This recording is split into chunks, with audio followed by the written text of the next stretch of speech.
And so we come to the end of the 1980s and the return of Go Nagai in 1997 with what purports to be a massive shakeup. Not just full-blown reimagining of Devilman with modern art, more adult content, and a new protagonist, but also the weaving of the Devilman universe. We'll get to that next time though in part 3 of What Devilman is Best Devilman. It's been a while, huh?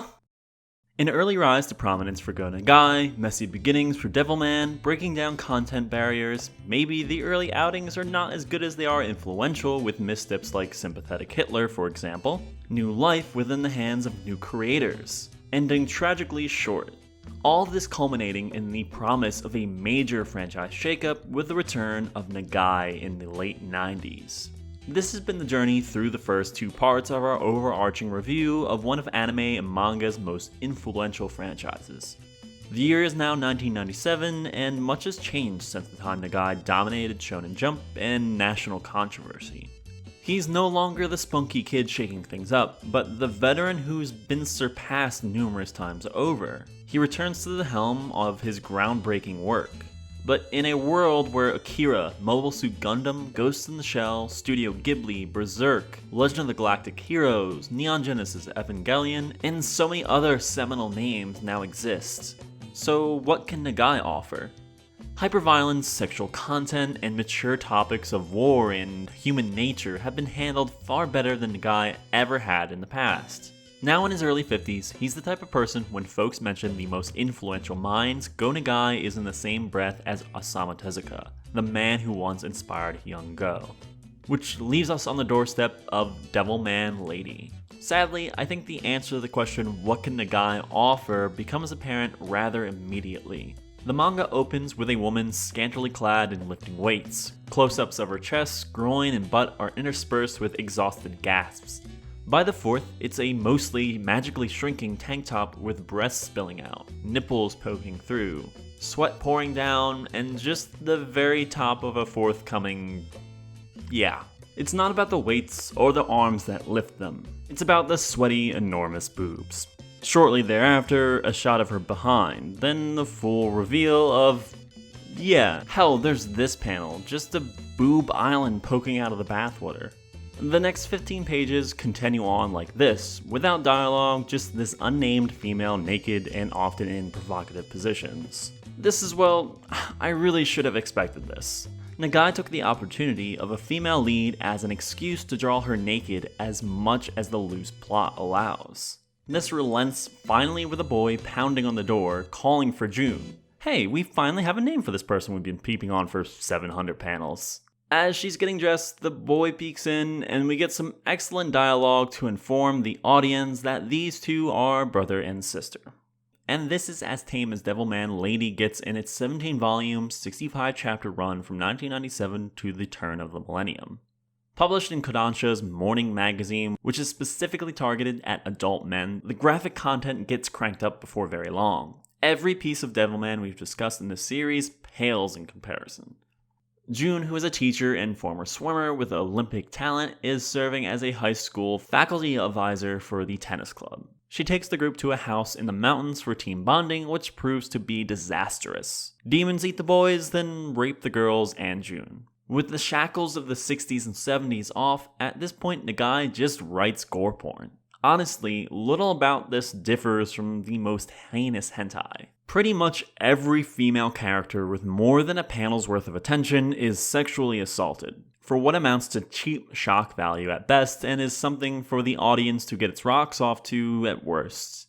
As he did in his early 20s, Nagai continues to wield weighty subject matter with the intention to offend. But this time, he's not doing so with the ultimate effect being that these topics become less taboo. Because yes, every aspect of humanity, even the most heinous, should be reflected in our artistic creations. This time though, he's just doing it, because he can. And now he can do so in even more gratuitous detail. What bits of absurdity that could be entertaining are undercut by the creeping knowledge that even they will ultimately be tied to something incredibly skeevy, like the judo team eating a swarm of bats during the camping trip. From the get-go, they're creeps, and it only gets worse. Where the original manga was a quick read consisting of little downtime, this is a far longer endeavor, as I already mentioned. The lore dumps are dragged out and needlessly wordy for a manga that mostly exists for cheap thrills.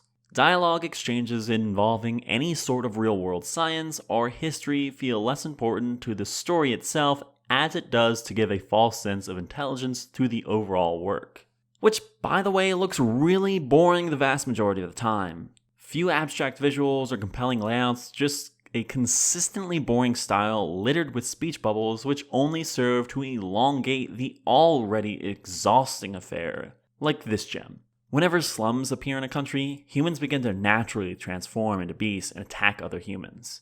Firstly, slums appear is delivered like poor folk just show up one day, magically so, and say, hey, this is a slum now, just an FYI.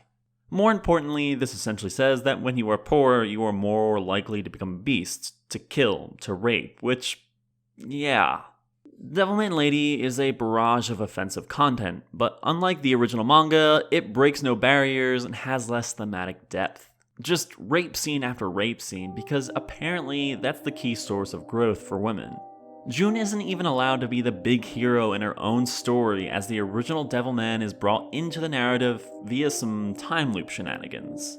The fight with Celine goes better for him this time around, and he saves June from being raped. And you know, what other way would the Devilman franchise go, staying in the hands in its original creator from decades ago? Creativity is a product of time and place. It's fleeting, and many of the folks responsible for some of the greatest pieces of media fade. And that's fine. If Devilman never surpassed the original manga or the mind responsible for it, the industry would be a worse place. When franchises go past the reach of their creators, it's often the healthiest time. Look at Star Wars during the heyday of the extended universe, Gundam across the 80s and 90s, the plethora of Marvel and DC comic properties that have passed through the hands of hundreds of different talented folks. So with that in mind, I think it's finally time for the series to lay to rest the role of Go Nagai within Devilman and look beyond. Beyond Go Nagai's involvement as a chief creative lead, beyond into the year of 1998. And you don't seem to understand.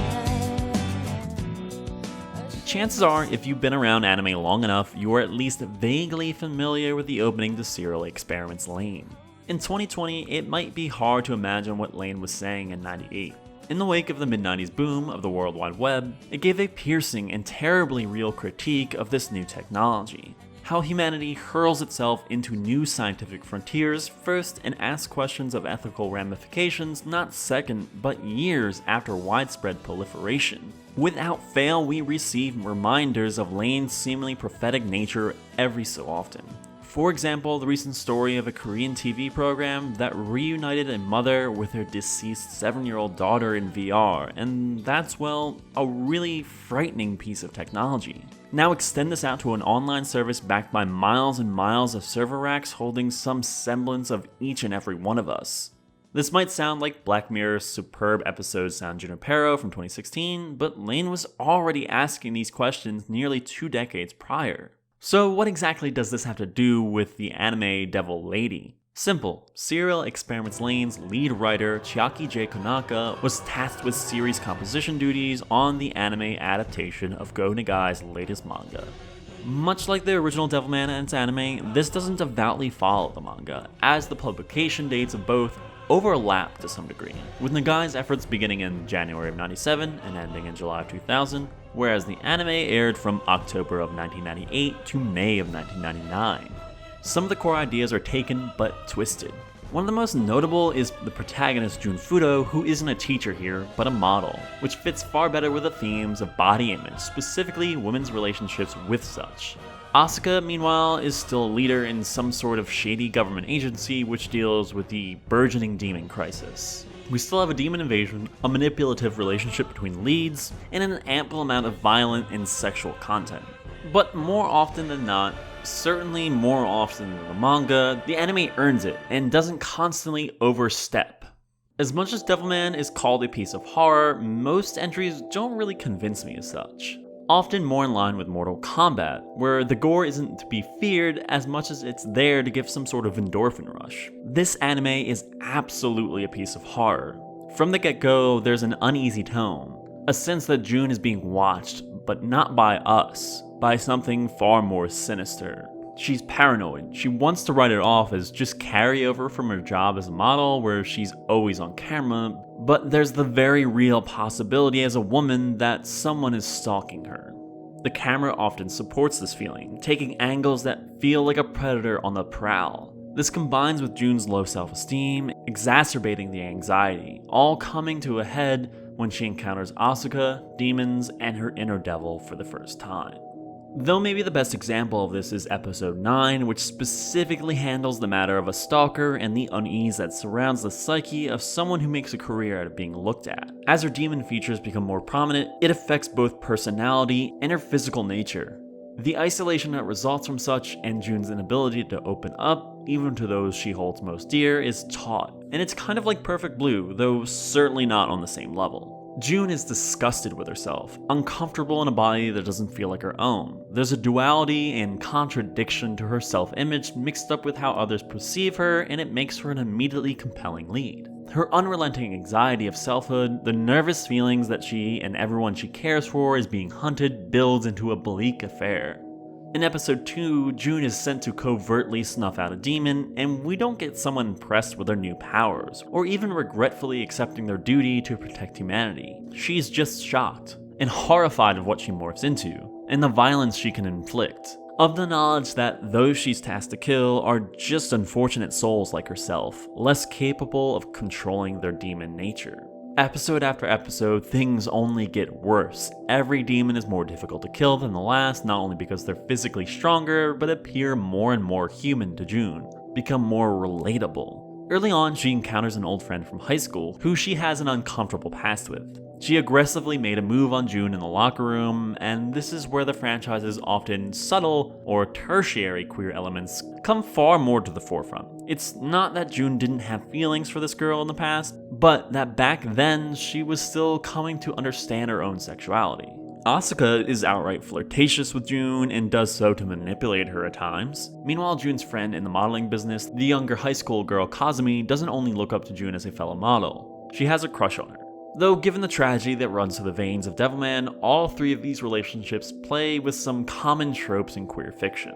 Through the early episodes, despite the somewhat formulaic approach that leans on the Monster of the Week setup, it becomes clear why Kanaka is such a good fit for Devilman. Having been raised in the Anglican Church and writing a fair amount of modern Cthulhu mythology, he's capable of capturing so much of what Nagai penned thematically decades ago, but making it contemporary.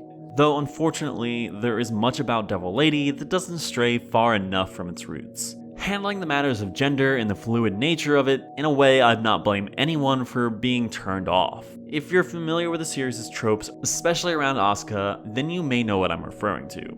And there's plenty more that goes wrong with Devil Lady. At the height of his career in the 90s and early 2000s, Kanaka was a prolific writer. In the years of 1998 and 99 alone, he not only wrote Devil Lady, but is credited for work on 8 different projects, with major roles on Serial Experiments Lain and Bubblegum Crisis Tokyo 2040, ultimately serving as lead writer on episodes 1 through 5, 8, 12, and 25 and 26 of Devil Lady. I didn't look this up until after the fact, but it made a whole lot of sense. Much of the middle portions of the show are bloated and poorly paced, even outright terribly written at times, quite possibly the worst offender being episode 11.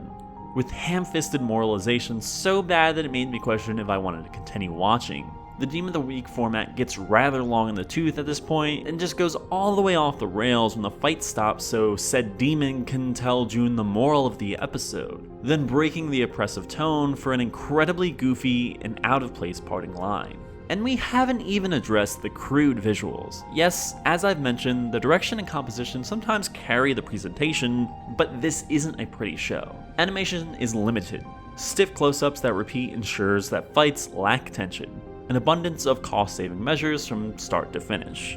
Much of the show is hidden in darkness, and even though that falls in line with the overall tone and the occasional piece of the OST that sounds ripped from the X-Files, it makes the boring visuals even worse. Clearly, it's just there to try to hide as many blemishes as possible.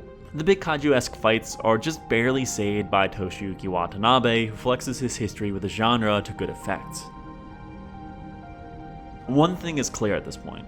On some level, Devilman is a deeply flawed franchise, and even the best outings can't completely divorce themselves from the less pleasant aspects.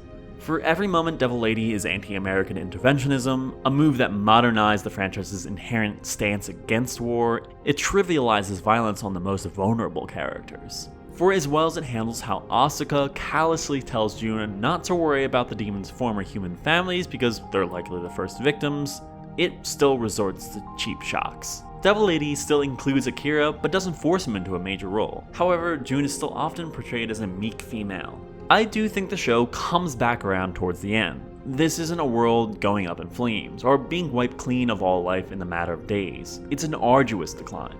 The city slowly succumbs to fear as the Crow murders of young women persist.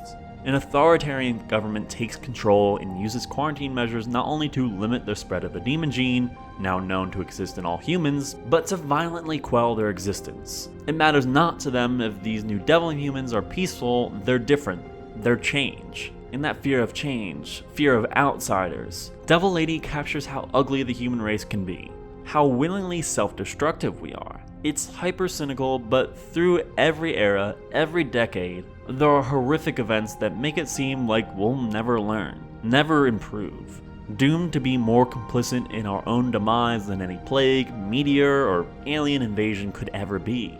It puts forth this view that demon, human, it matters not. At the end of the day, happy endings often come with a great cost.